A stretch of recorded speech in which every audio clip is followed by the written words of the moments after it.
ان سے جانتے ہیں کہ آپ کیا دیکھ رہے ہیں جو پاکستان انشاءاللہ بدلنے والا ہے. ہمارا جو رول ہے اس کو دنیا تسلیم کر رہی ہے. آج دنیا ہمارے اوپر یقین کر کے یہاں پر آ رہے ہیں لوگ, اتنے بڑے بڑے ممالک سے ڈیلیگیشن آ رہے ہیں. ایک ہم راضی نامہ جس کو بولتے ہیں وہ کروانے جا رہے ہیں. بہت بڑی جو جنگ ہے, جو تیسری عالمی جنگ کے خدشات پیدا ہو گئے تھے, اس کو ہم روکنے جا رہے ہیں. تو کتنا کریڈٹ دیں گے آپ ہمارے جو سفارتی کامیابیاں اس پر گورنمنٹ کو, آرمی چیف سپاہ سالار جو ہمارے ہیں ان کو؟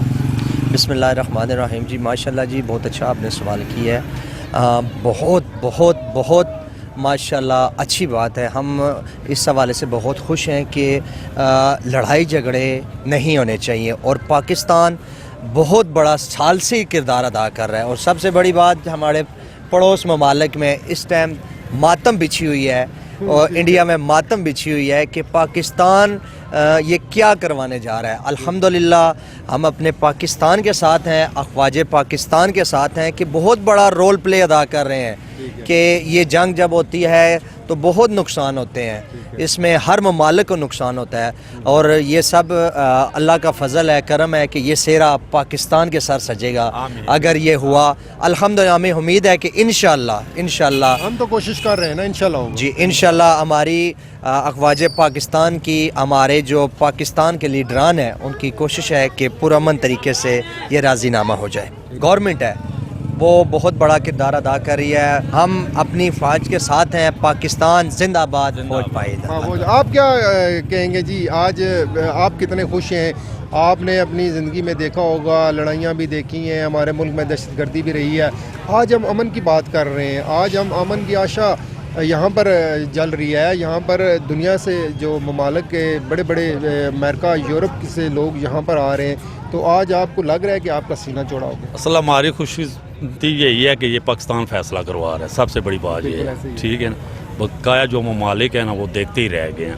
اور پاکستان زندہ باد, بس اتنی. ہمیں اس پہ قابل فخر محسوس کرنا چاہیے ایز اے پاکستانی.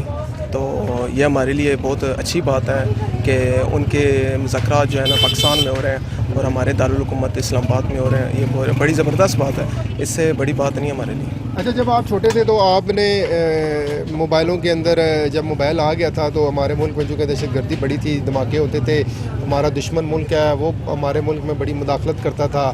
تو ہم نے ایسا دور دیکھا ہے جب صبح دوپہر شام یہاں پر ہم نے اپنے ملک میں آگ لگی دیکھی ہے, اپنے ملک کی آگ کو بھی بجھایا. آج ہم بارڈر کراس کر کے دوسرے ملکوں میں بھی جو آگ لگی ہے اس کو بجھا رہے ہیں. تو یہ جو آگ بجھانے والا ہمارا کردار ہے, پہلے اپنے ملک سے پھر دوسرے ملکوں تک ہم چلیں گے, تو اس پہ آپ سفارتی کتنی کامیابیاں ہیں, اس پہ آپ کیا کہیں گے؟ سر, یہ جو ہمارے قائدین ہیں یہ بڑا اچھا میسیج ایک دے رہے ہیں, اس لیے کہ دیکھیں رضنامہ کر رہے ہیں بھائی, دو ملکوں کے آپس میں جو ہو رہے ہیں نا, جنگ ہو رہی ہے یا اختلافات ہیں, وہ ختم کر رہے ہیں, رضنامہ کر رہے ہیں. یہ بڑی قابل فخر ہے ہمارے لیے, آپ کے لیے, سب کے لیے قابل فخر ہے. ناظرین, آج کے حوالے گجر خان میں ہم نے شہیدوں غازیوں کی دھرتی اور پٹوار کا جو دل ہے گجر خان, وہاں کے جو عوام ہیں ان کی جو جذبات ہیں, خیالات ہیں, جو اس وقت پاکستان کی سفارتی کامیابیاں ہیں اس کے اوپر وہ جاننے کی کوشش کی ہے. سارے جو لوگ ہیں وہ خوش ہیں, تاجر طبقہ خوش ہے, عام عوام بھی خوش ہے کہ دنیا میں جو امن کے لیے پاکستان کا کردار ہے اس کو سراہا بھی جا رہا ہے اور اس کو تسلیم بھی کیا جا رہا ہے. اور یقیناً جو جنگ ہوتی ہے وہ صرف دو ملکوں کے درمیان نہیں ہوتی, اس سے انسانیت کا نقصان ہوتا ہے. لوگ جو بے گناہ ہیں وہ اس میں مرتے ہیں, اس سے یقیناً جو بے روزگاری ہے, مہنگائی ہے, اس کی جو لہر ہے وہ دوسرے ملکوں تک بھی جا پہنچتی ہے. تو آج جو پاکستان کا رول ہے وہ خلیج سے لے کے یورپ تک اس کو تسلیم کیا جا رہا ہے. پاکستان آنے والے دنوں میں وہ ملک بننے جا رہا ہے جس کا جو خواب ہے علامہ اقبال نے دیکھا تھا, جس کی جو کوشش ہے وہ قائد اعظم محمد علی جناح نے کی تھی. امید ہے آج کا جو پروگرام ہے وہ آپ نے پسند کیا ہوگا, اور اپنے میزبان راجہ فیصل خان کو اگلے حوالے گجر خان تک کے لیے اجازت دیجیے. پاکستان زندہ باد, پاک فوج پائندہ باد.